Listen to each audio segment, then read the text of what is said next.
քանի անգամ դիմեցինք, ոչ գումարը հետը ստացա, ոչ է բնակարանի բալանիները։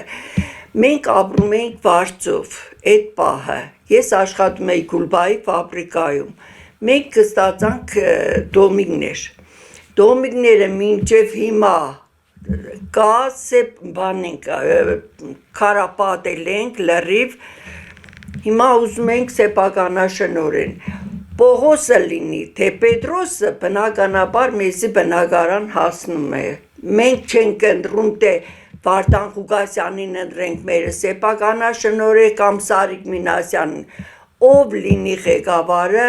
մենք պահանջում ենք, որ սեփականաշնորհեն, բայց մեզի հրաման էին տվել Նիկոլ Փաշինյանը, որ Քարաշեն դոմիկները պետք է սեփականաշնորհենք։ Մենք մտել ենք լրիվ կատաստրոֆ ամեն ինչով, դիմումները տվել ենք, հաստատումը կատարվել է, միայն մնացել է, որ մի փոքր հրաման, որ սեփականաշնորհեն։